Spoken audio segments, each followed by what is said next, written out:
육군 공병학교가 영해 실물 폭파 훈련장에서 실물지뢰 폭파 시범식 교육을 진행했습니다.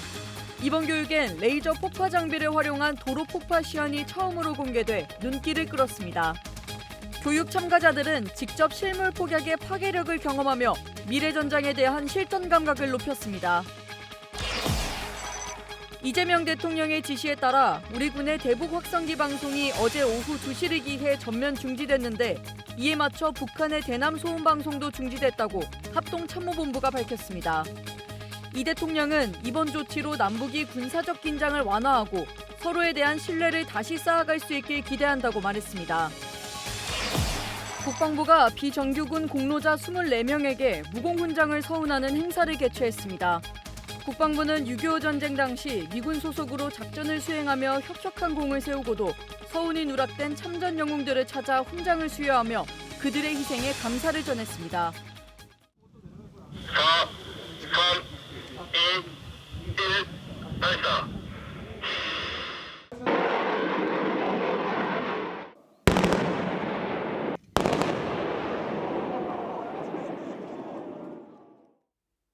시청자 여러분 그리고 국군 장병 여러분 안녕하십니까? 6월 10일 KF 뉴스 시작합니다. 미래전 대비와 실전 감각 배양이 강조되는 요즘 육군 공병학교가 실물 지뢰를 활용한 시범식 교육을 진행했습니다. 교육생들은 실물 폭약의 위력을 눈으로 보고 몸으로 느꼈습니다. 현장에 신소진 기자가 다녀왔습니다. 거대한 폭음과 함께 하늘로 연기가 치솟습니다. 폭발 지점에 꽂힌 교육생들의 시선은 이내 탄성으로 이어집니다. 육군 공병학교가 신임장교 교육생들과 산학연 관계자 등 250여 명을 대상으로 실물지뢰 폭파 시범식 교육을 실시했습니다. 폭약류와 지뢰류 실물 폭파를 통해서 실물 위력을 체감을 하고 앞으로 미래 군을 이끌어 나갈 초급 간부들이 통찰력을 제고시켜서 미래 전력 소요 발전 창출하는 데 그 목적이 있겠습니다. 이번 교육은 단순한 참관이 아니라 실제 전장에서 사용된 전력과 미래 기술을 아우르는 7개 폭파 과제로 구성됐습니다. 각종 지뢰와 폭약의 재원과 설치 방법 등 기초 교육에 이어 레이저 폭발물 제거 장비와 비전기 뇌관 튜브를 활용한 도로 폭파 시연이 처음으로 공개됐습니다. 폭발의 위협을 직접 눈으로 본 교육생들은 실전 이상의 경험을 쌓았습니다. 교육생들은 직접 점화 장치를 작동하며 기폭 절차와 폭발 반응을 체험하고 현장에서의 전투 감각을 익혔습니다. 직접 점화 장치를 사용하면서 앞으로 저희가 운용해야 할 폭발물의 위력을 체감할 수 있었고 이 경험을 통해 대한민국 육군의 위상을 높일 수 있는 대한민국 소위가 되도록 하겠습니다. 공병학교는 앞으로도 실물 중심, 현장 중심의 교육을 확대해 창의적이고 미래지향적인 전력 발전 소요를 선도하겠다는 방침입니다. KFN 뉴스 신소진입니다. 우리 군이 대북 확성기 방송을 중지하자 북한도 대남 소음 방송을 멈춘 것으로 확인됐습니다. 이재명 대통령의 지시에 따른 선제적 조치가 남북 간 긴장 완화로 이어지는 모양새입니다. 이태검 기자의 보도입니다. 이재명 대통령은 어제 오후 2시를 기해 우리 군의 대북 확성기 방송 중지를 지시했습니다.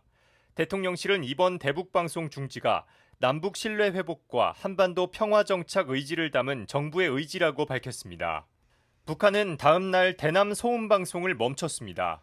합참은 오늘 북한의 대남 소음 방송이 청취된 지역은 없다며 북한의 관련 동향을 예의주시하고 있다고 밝혔습니다. 어제 야간 밤늦은 시간에 정지가 되었고 현재 청취되고 있는 지역은 없습니다. 대북 확성기 방송은 지난해 6월 북한의 오물풍선 살포에 대한 대응으로 6년 만에 재개됐지만 이번 조치로 1년 만에 다시 멈췄습니다. 북한이 대남 방송을 멈추자 이 대통령은 오늘 오전 SNS를 통해 이번 조치는 접경 지역 주민들의 고통을 덜어드리기 위함이라며 남북이 군사적 긴장을 완화하고 신뢰를 다시 쌓아갈 수 있길 기대한다고 전했습니다. 이번 조치는 북한과 사전 협의 없이 이뤄졌지만 북한의 상호적 대응으로 긴장 완화에 작은 물꼬가 트였다는 평가가 나옵니다. KFN 뉴스 이태검입니다. 북한이 미국 트럼프 대통령의 친선은 수령을 거부하고 러시아 푸틴 대통령에겐 축전을 보낸 것으로 알려졌습니다. 러북이 혈맹으로 가까워지는 모습을 보이며 한반도에서 대화의 균형이 어떻게 변할지 귀추가 주목됩니다. 안재현 기자입니다. 트럼프 대통령이 김정은 국무위원장에게 보내는 친서 수령을 북한이 거부했다고 북한 전문 매체 NK뉴스가 보도했습니다. 백악관은 이 같은 상황에 대한 언론 질문엔 답변하지 않고 2018년 싱가포르에서 열린 첫 북미 회담과 같은 관계 진전을 원한다고 밝혔습니다. 캐롤라인 레비 백악관 대변인은 브리핑에서 북한의 친서 수령 거부에 대해 트럼프는 서신 교환에 여전히 긍정적이라며 특정 서신 교환은 트럼프가 직접 답하도록 남겨두겠다고 답했습니다. 반면 북한 김정은 국무위원장은 푸틴 대통령에게 축전을 보냈습니다. 러시아 국경절을 앞두고 보낸 축전에 따르면 김정은은 러북 관계를 전면적 전성기로 평가했습니다. 이어 피로 맺어진 두 나라 장병들이 전후회로 더욱 굳건해졌으며 그 무엇으로도 깨트릴 수 없는 진정한 전후관계이자 동맹관계라고 표현했습니다. 과거 2017년 북한은 러시아에 대해 대국으로서 대접받지 못하는 오늘의 현실이 영원히 숙명으로 될 것이라고 논평하고 러시아는 북한의 미사일 정도는 충분히 막을 수 있다며 서로 부정적 평가를 내린 전적이 있습니다.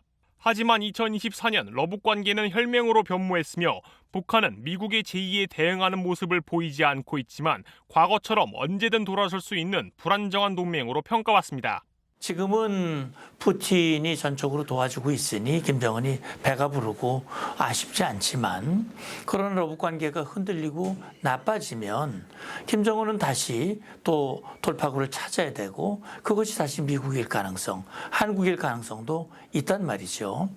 2025년 국익 중심의 외교를 내건 우리 정부는 변함없는 한미동맹 협력과 공조로 급변하는 외교안보 지형에 대응하고 있습니다. KFN 뉴스 안재현입니다. 주한미군을 감축할 경우 그 대상 부대로 예상되는 주한미군 스트라이커 여단의 새 교대 병력이 최근 한국에 도착했습니다. 이채원 기자입니다. 11일 미팔군에 따르면 4보병사단 1스트라이커 여단 병력과 장비들이 지난달 말부터 이달 초까지 순환 배치를 위해 주한미군 주둔지 평택에 도착했습니다. 스트라이커 여단은 경량 차륜형 장갑차인 스트라이커 장갑차를 운용하는 기계화 보병을 중심으로 편성된 전투부대입니다.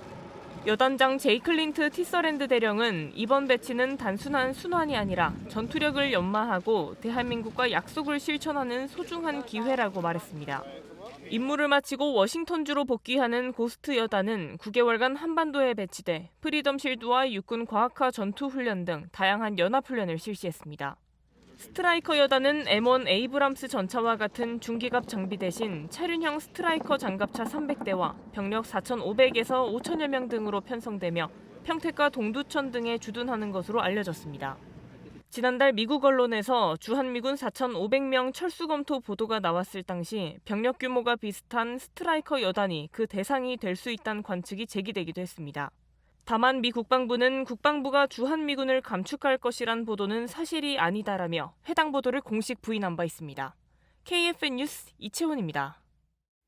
미국 로스앤젤레스에서 도널드 트럼프 행정부의 불법 이민자 단속에 반발하는 시위가 야간 통행 금지령 발령 후 다소 진정되고 있습니다.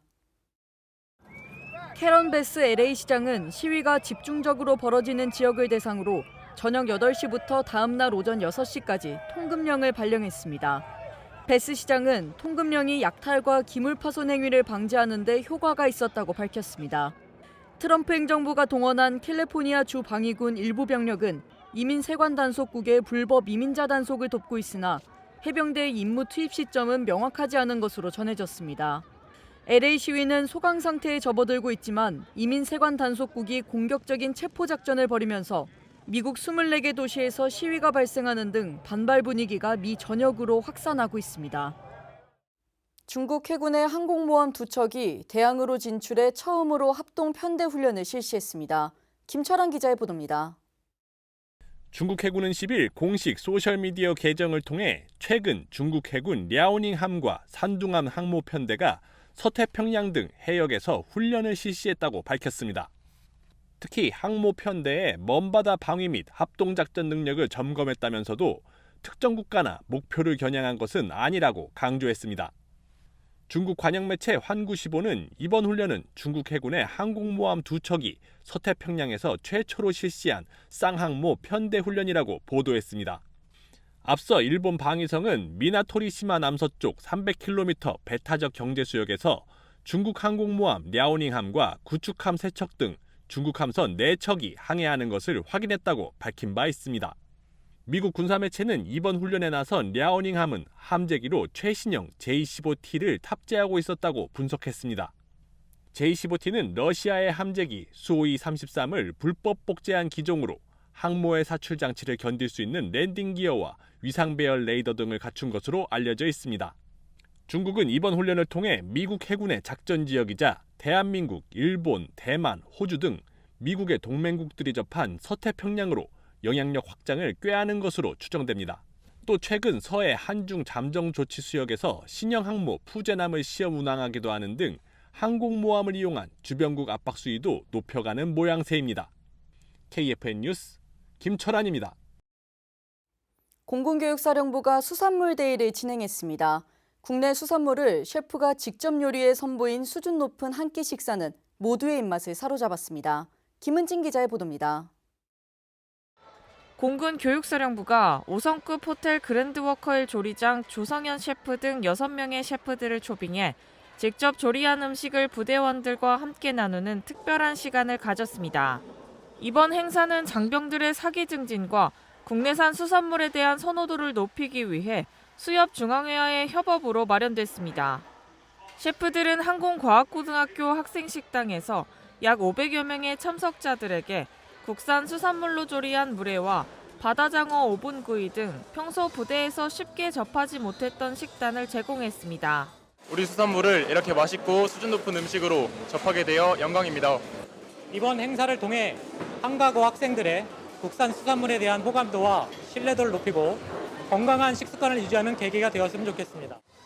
교육사령부는 장병들의 급식 수준 향상을 위해 오는 19일 군수 2학교 조리실습장에서 이번 행사에 참여한 셰프들을 다시 한번 초빙해 수산물 쿠킹 클래스를 진행할 예정입니다. KFN 뉴스 김은진입니다. 국군 간호사관학교 3학년 생도들이 전남 화순에서 유격훈련을 진행하고 있습니다. 전투병과 장교들과 같은 수준의 유격훈련을 이수하며 전장 환경을 더욱 이해하고 간호와 전투를 모두 잡을 수 있는 정예 간호장교로 성장하고 있습니다. 현장에 백재훈 기자가 다녀왔습니다. 유격자신 구호를 외치며 국군 간호사관학교 3학년 생도들이 모습을 드러냅니다. 이내 횡단이동 과제 3가지에 대한 실습이 진행되고 66번 교육생 도어 완료! 생도들은 모든 과제물을 극복하는 데에 성공합니다. 다른 한켠에서는 암벽하강 과제물에 대한 실습이 한창입니다. 생도들은 극한의 상황에 부딪히며 어떤 전장 환경도 극복할 수 있는 육체적 능력을 키우고 있습니다. 이번 훈련은 비정규전 상황에서 생존성과 전투지속 능력을 향상하기 위해 진행하고 있습니다. 생도들은 전투병과 장교들과 동일한 수준의 유격훈련을 받으며 야전 환경을 더욱 이해하고 실전적인 처치 방안을 고민할 수 있는 간호장교로 성장하고 있습니다. 이번 유격훈련을 성공적으로 수료하고 난 뒤에 나아가서 간호장교로 임관해서 군 장병들이 어떤 환경에서 부상을 입은지 정확히 이해하고 난 뒤에 더 적합한 적절한 간호를 제공하기 위해서 더 노력하겠습니다. 학교는 올해부터 동복유격장으로 훈련 장소를 변경하고 산악장애물과 도피 및 탈출 훈련 등 강도가 높은 과제물을 추가했습니다. 이를 통해 생도들이 간호지식과 더불어 전투기술과 지휘통솔력, 강인한 체력을 함양할 수 있도록 노력하고 있습니다. 유격훈련을 수료함으로써 강인한 체력과 정신력을 구비해서 향후 임관해서 또 정예 간호장교로서 최선의 임무를 다할 수 있는 생도가 되기를 바랍니다. 본인의 한계를 스스로 극복해 나가고 있는 국간사 3학년 생도들. 간호에서 전투까지 전장을 준비하는 대한민국의 아름다운 손길이 더욱 성장하고 있습니다. KFN 뉴스 백재윤입니다. 6월 호국보훈의 달을 맞아 유교 전쟁에 나섰던 비정규군에게 무공훈장이 전달됐습니다. 유가족들은 고인이 된 참전 영웅을 늦게나마 기억해준 국가에 감사함을 전했습니다. 송민아 기자입니다. 6.25 전쟁 당시 미군 소속으로 대북 첩보작전을 담당하며 혁혁한 공을 세운 켈로 부대. 6.25 전쟁 당시 미 중앙정보국 소속 부대가 창설해 1951년 3월부터 1952년 12월까지 존재했던 유격대. 이들 부대에 소속됐던 참전 영웅들은 전쟁 당시 뚜렷한 전투 무공이 있었음에도 우리군 소속이 아니라는 이유 등으로 무공 수훈을 받지 못했습니다. 국방부는 6월 호국보훈의 달을 맞아 이와 같은 비정규군 공로자 24명에게 무공 훈장을 서훈하는 행사를 열었습니다. 이 훈장은 75년 전 희생 앞에 국가가 드리는 최소한의 감사의 표현이며 우리 후손들이 기억하고 이어가야 할 영예의 증표라고 생각을 합니다. 국방부는 6.25 전쟁에 참전해 공적을 세우고도 서훈이 누락된 분들을 찾아내 공적 심사를 거쳐 추가로 서훈하는 제도를 지난 2011년부터 시행하고 있습니다. 시간이 흐르면서 고인이 된 유공자를 대신해 자리를 메운 유가족들은 잊지 않고 끝까지 예우를 다해준 것에 감사함을 전하면서도 이제야 찾아준 것이 못내 아쉽기만 합니다. 근데 저는 솔직히 예상도 못했지만 우리 아버님이 진짜 젊었을 때 열심히 사셨구나. 특히 이제 아버님한테 고마운 게 우리 자식들한테 이런 좋은 기회를 주시는 게 너무 고맙죠. 남편인데도 있으면 괜찮은데 세상 뜬다음에 이런 일이 있으니까 좀 서운하기도 하고 이런 걸 본인이 알고 전국 표창을 받았으면 좋은데 모르니까 좀 서운해갖고. 이렇게 무공훈장 대상자로 올해까지 확인한 6.25 참전 영웅은 모두 340명. 국방부는 앞으로도 무공수훈 사각지대에 놓인 비정규군을 적극적으로 발굴해 관련 정책을 살피겠다고 강조했습니다. KFN 뉴스 송민아입니다. 육군 36보병사단이 참전용사 초청 행사를 진행했습니다.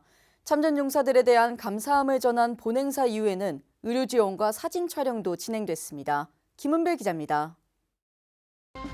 육군 36사단이 호국보훈의 달을 맞아 강원 남부 지역의 참전용사와 보훈단체를 초청해 희생과 헌신에 대한 감사함을 전하는 자리를 마련했습니다. 행사 일부에는 호국영령과 참전영웅들에 대한 감사편지 낭독, 후배들을 위한 참전영웅의 당부 말씀으로 진행됐고 2부에서는 기념 공연이 펼쳐졌습니다. 참전영웅 선배님들이 계셨기에 지금의 우리가 있습니다.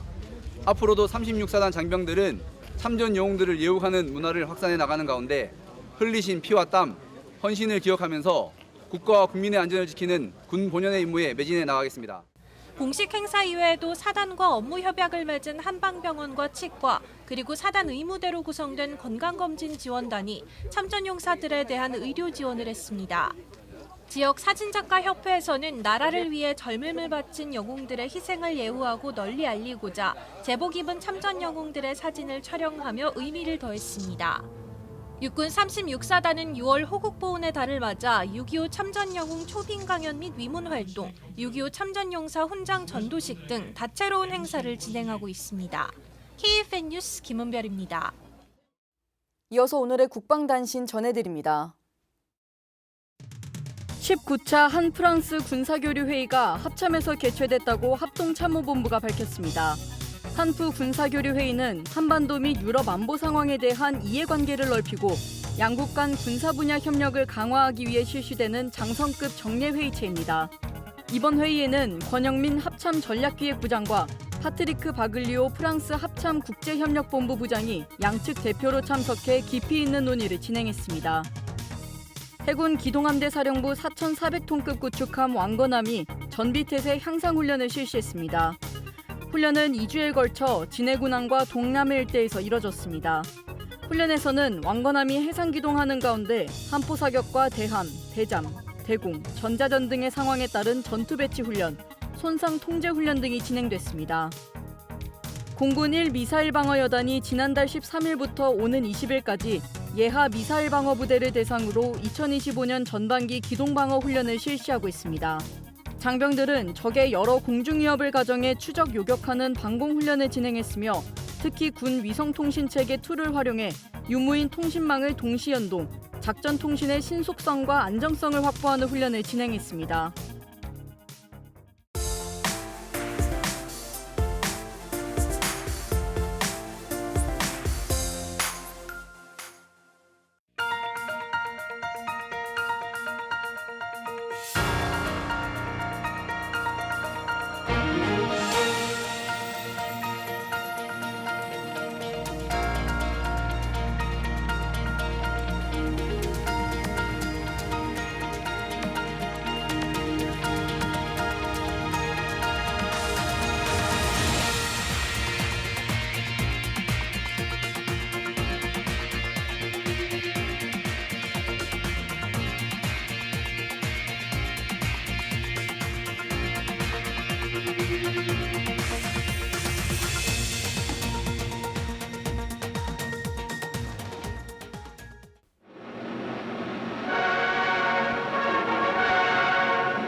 별의 마음을 적셔주는 동작동의 흐느낌 6월의 그날. 진원의 달래음 메아리 지고 여울져 흐르는 한강물을 타고 내려가는데 그대 그님의 호국정신 6월의 그날이 쉼없이 속삭이고 있나니 아 6월 25일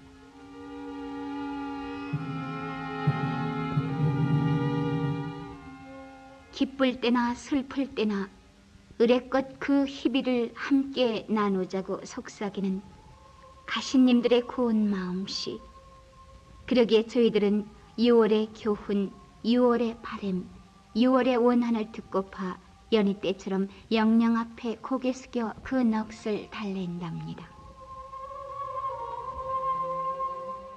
순식간에 집과 재산과 가족을 잃은 국민들.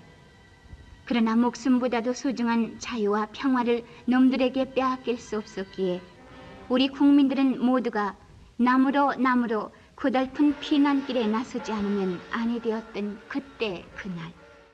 비극의 슬픈 유산과 그 사연을 우리 후손들에게 물려줄 수 없었기에 거의 맨주먹 알몸으로 사생결단이 걸린 육탄전을 벌였다고 하니 국군 아저씨들의 드높은 그 공헌 어찌 영원토록 빛나지 않을 수 있겠습니까? 또 그 어찌 잊을 수가 있겠습니까? 원혼의 나라 조국아, 너를 이제까지 지켜온 것은 비명뿐이었지. 여기 또다시 너의 마지막 맥박인 듯 어리고 헐벗은 형제들만이 북으로 발을 구르는데 먼저 간 넋을 풀어줄 노래 하나 없구나. 조국아, 심청이 마냥 불쌍하기만 한 조국아. 어느 시인의 을품 아닐지라도 모든 예술인 문학가들은 이 참상에 바칠 노래와 문길을 하나같이 잃고 말았으니 이제 눈물마저 마르고 닳아서 남은 게 없어 다만 몽롱한 눈으로 어버이의 그리고 자식의 죽음을 그대로 멍하니 보고만 있어야 했단 말인가.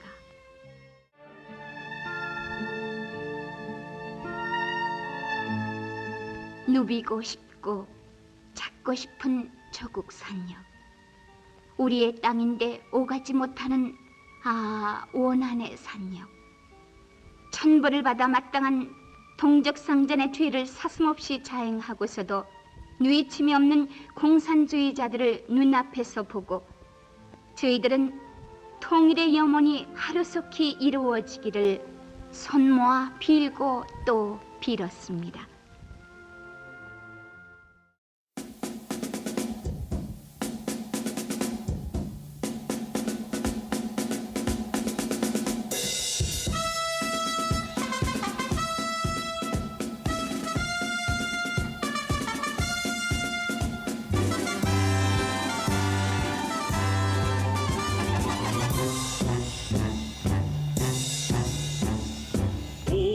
우리처럼 대한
6월 12일 기상정보입니다.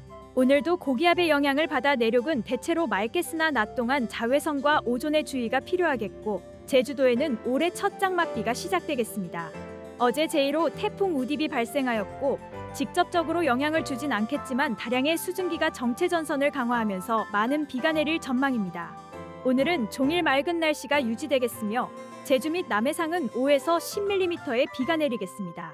내일은 장마전선의 북상으로 충청 이남 지역으로 강풍 및 뇌우를 동반한 비가 내리겠고 서울을 포함한 경기 강원 지방은 점차 구름이 많아지겠습니다. 내일 내리는 비는 모레까지 최대 150mm의 폭우가 예상됩니다. 내일 아침 최저기온은 서울 19도, 원주 20도가 예상되며 한낮 최고기온은 서울 30도, 원주 31도가 예상됩니다. 작전 기상입니다. 오늘은 대부분 작전에 기상이 미치는 영향은 없겠으나 남해상 및 제주 지역은 장마전선의 영향으로 해상작전에 일부 영향을 주겠습니다. 주간 기상 전망입니다. 월요일까지 잦은 비가 내릴 전망입니다. 내일 시작되는 비는 토요일 전국으로 확대되겠고 다시 일요일 오후 중반부터 월요일 사이 최대 100mm의 비가 내리겠습니다. 강수로 인해 기온 상승은 제한적이겠으나 다량의 수증기가 유입되면서 불쾌지수는 높아지겠습니다. 이상 공군 기상단 제공 기상정보였습니다. 이것으로 KFN 뉴스를 마칩니다. 시청해주신 여러분 고맙습니다.